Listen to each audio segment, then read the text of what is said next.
podcast Satu Suara, Yas Manja. Halo teman-teman, kembali lagi di podcast Satu Suara, Yas Manja.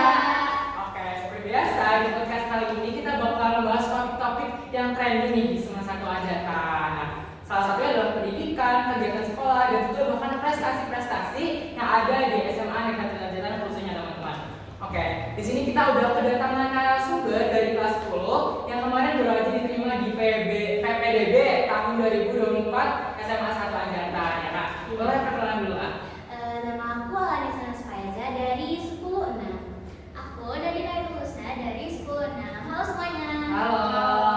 Oke, akhirnya terima kasih buat Kak Nadine dan juga Kak Alanis yang telah menyempatkan waktunya buat hadir di podcast Satu Suara SMA Negeri 1 Anjatan ini. Oke, topik buat topik buat podcast kita kali ini itu mengenai bagaimana seseorang bisa beradaptasi ya Kak dengan lingkungan sekolahnya. Di mana pastinya setiap individu ini mempunyai suatu kelebihan dan juga kekurangan untuk beradaptasi dengan lingkungan baru. Salah satunya di masuk nih Kak di masa-masa SMA. Oke, kita lanjut aja ke pertanyaannya Kak buat para narasumber kita di sini, Kak Nadine dan juga Kak Alanis. Oke, yang pertama tentang adaptasi di sekolah. Menurut Kak Nadine dulu. Menurut Kak Nadine, gimana sih pengalaman beradaptasi di sekolah SMA 1 Anjatan nih kalau masa-masa baru ini? Dan juga apakah hal yang paling menantang buat kamu? Oke Kak, jadi adaptasi ya bagi aku adalah sebuah pengalaman yang campur aduk banget sih Kak. Terus hal yang paling menantang itu adalah aku tuh ngerasa asing gitu dengan lingkungan baru ini. Jadi aku harus memulai semuanya dari awal lagi gitu. Kayak misalnya aku mulai kenal sama orang-orang baru gitu. Terus mulai mengerti peraturan-peraturan baru juga gitu. Ya intinya kayak kita menyesuaikan diri gitu kan dengan lingkungan yang dimana kita belum pernah kenal gitu sebelumnya.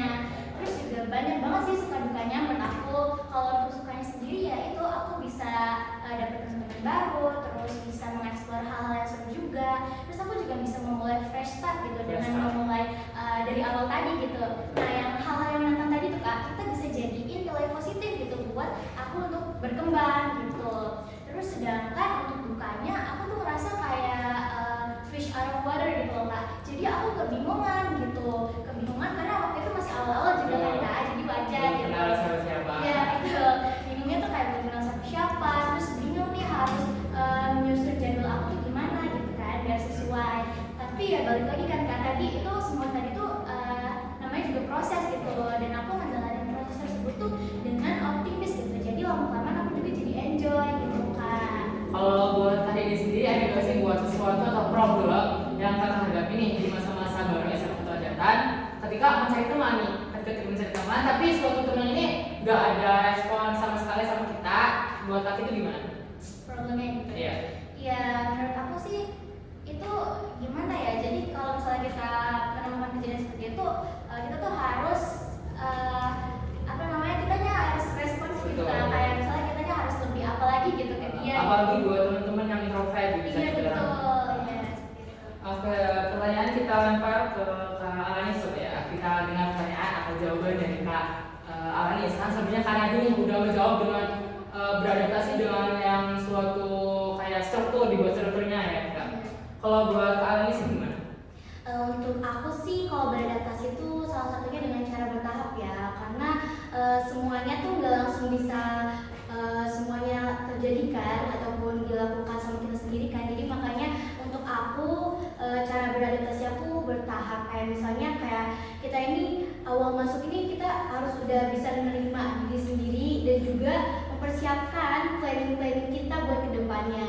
Nah untuk hal yang buat aku cemas itu ataupun hal yang bikin menantang itu mencoba hal baru. Misalnya saya masuk komunitas debat. Nah sebelumnya saya belum ada public speaking ataupun pengalaman yang bagus gitu. Nah di komunitas debat inilah saya belajar banyak ya tentang public speaking gitu, memberikan argumen ataupun melontarkan argumen. Itu Kak dari saya. Jadi kakak ini adalah seorang individu nih dalam beradaptasi ini adalah bertahap ya, dari bagaimana cara kita dari titik nol sampai kita kenal bahkan kita bisa survive ya kita di masa-masa SMA.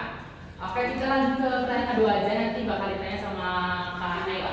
Oke, pertanyaan kedua itu pengalaman BMBK. Nah,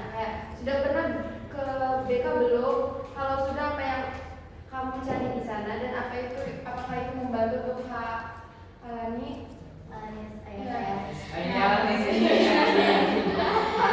Nah, jadi dulu pas pengalaman aku ada ya di BK pas waktu aku SMP. Jadi di situ tuh aku mencari solusi gitu, ataupun aku tuh kayak minta planning buat sekolah baru aku gitu kan, misalnya SMA ini Kak.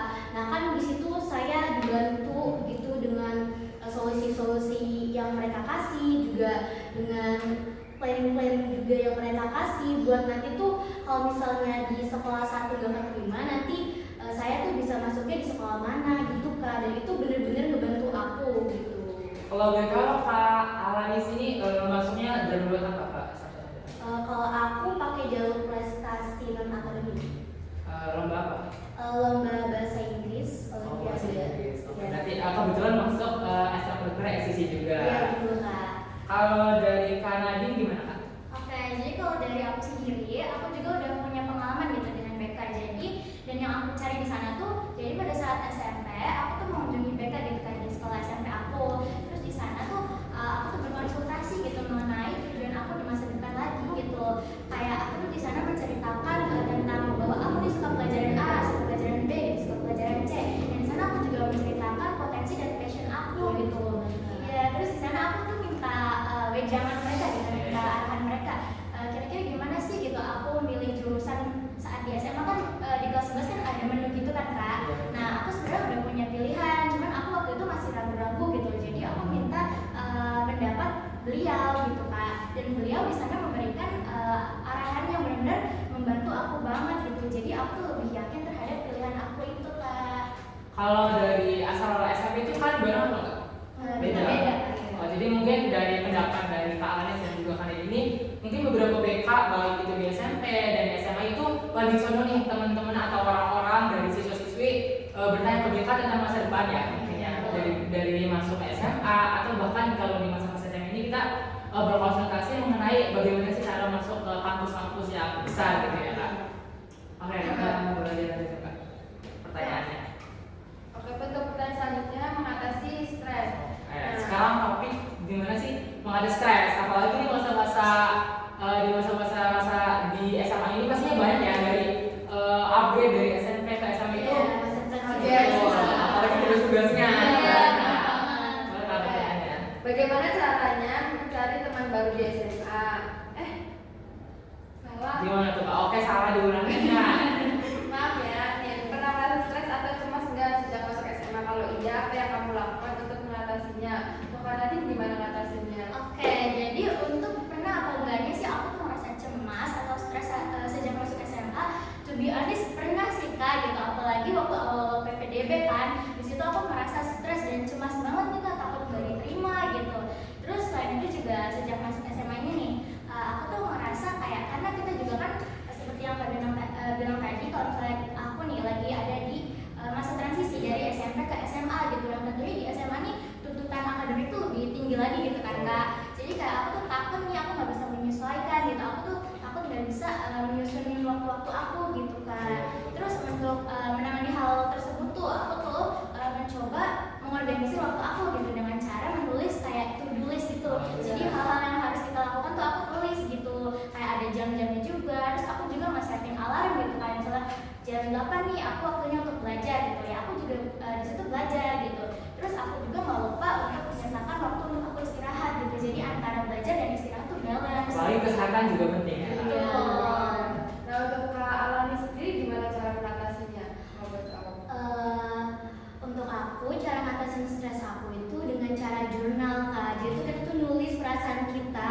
Jadi kita tuh semuanya ditumpahkan ke jurnal itu. Jadi tuh kita tuh kayak bisa tahu apa sih yang buat kita marah, dan kita juga jadi tahu gitu gimana cara ngebenerinnya itu Kak. Terus untuk pengalaman pribadi aku saat masuk ke SMA ini, aku pernah merasa cemas saat bener banget Kak PPDB.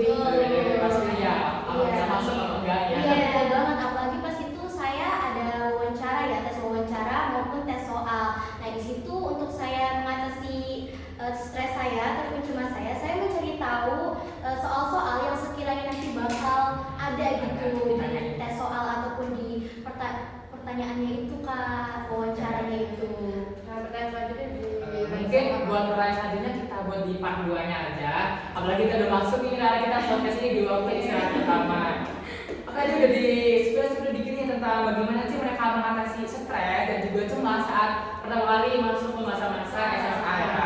Tadi udah di juga dari adaptasi mereka dan juga pengalaman serta cara menghadapi stresnya. Dari sini kita tahu guys, kalau tiap anak-anak atau tiap individu yang baru saja menghadapi problem yang mereka lakukan itu biasanya berbeda-beda, tergantung bagaimana cara mereka menyikapinya. Tadi udah disebut juga nih tips-tips dari Kak Alani dan juga Kak Nadine, dari yang tadi itu tulis dan juga menulis jurnal. Itu betul banget Kak. Oke teman-teman, kita udah bahas-bahas nih tentang bagaimana cara beradaptasi di lingkungan sekolah dan juga pengalaman BK serta bagaimana secara kita menghadapi stres dan juga cemas yang kita hadapi saat kita baru masuk pertama kali di masa-masa yang baru buat kita. Oke, nanti selanjutnya kita juga ada part 2 mengenai topik yang sama buat kakak-kakak narasumber dari kelas 10, yaitu Kak Alani dan juga Kak Nadine. Stay tune terus di podcast Satu Suara ya